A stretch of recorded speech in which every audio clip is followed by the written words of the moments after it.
Hello मित्रों, तो coordination compound का एक और इंपॉर्टेंट क्वेश्चन है, which of the following statement is incorrect with respect to COH2 thrice F3।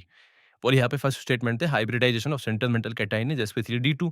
तो सबसे पहले हमें क्या करना है, ये जो कॉम्प्लेक्स है COH2 थ्राइस F3, इसमें जो कोबाल्ट की ऑक्सीडेशन स्टेट है वो है कि +3, और +3 में इसका इलेक्ट्रॉनिक कॉन्फ़िगरेशन होगा आर्गन 3d6 4s0, आगे 4p भी खाली है और 4d ऑर्बिटल भी वैकेंट है।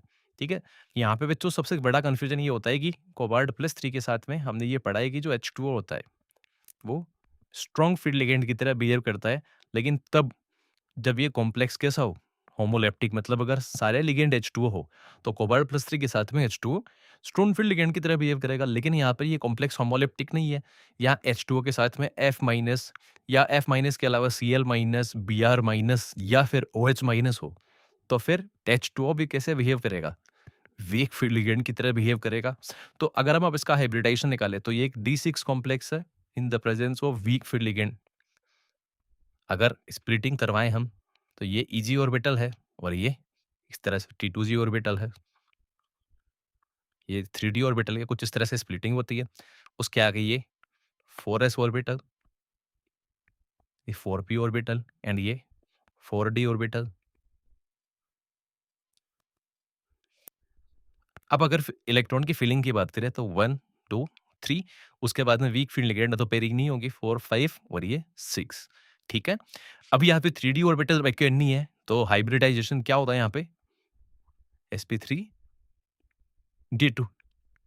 तो जो कॉम्प्लेक्स होगा वो कैसा होगा, sp3d2 होगा, और कैसा कॉम्प्लेक्स होगा, आउटर ऑर्बिटल कॉम्प्लेक्स। ठीक है, यहाँ पे नंबर ऑफ अनपेड इलेक्ट्रॉन कितने हैं, 4। तो यहाँ पे जो मैग्नेटिक मोमेंट होगा वो कितना होगा, 4.90 बोर मैग्नेट्रॉन। ठीक है, तो इसके अकॉर्डिंग जो फर्स्ट स्टेटमेंट है वो बिल्कुल करेक्ट स्टेटमेंट है। उसके बाद अगर बात करें थर्ड स्टेटमेंट की, तो थर्ड स्टेटमेंट में ये बोल रहा है कि spin only magnetic moment of complex is 0, जो कि बिल्कुल इनकरेक्ट है। यहाँ पे हम बात करते हैं सेकंड स्टेटमेंट की। सेकंड स्टेटमेंट ये बोल रहा है कि ये fac N number isomerism show करता है, क्योंकि ये कॉम्प्लेक्स A3B3 टाइप का कॉम्प्लेक्स है।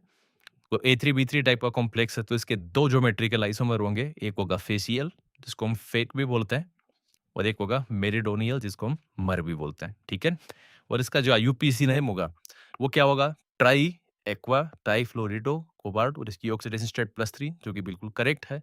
तो यहाँ पे जो इनकरेक्ट ऑप्शन है बेटा वो कौन सा होगा, थर्ड। Thank you.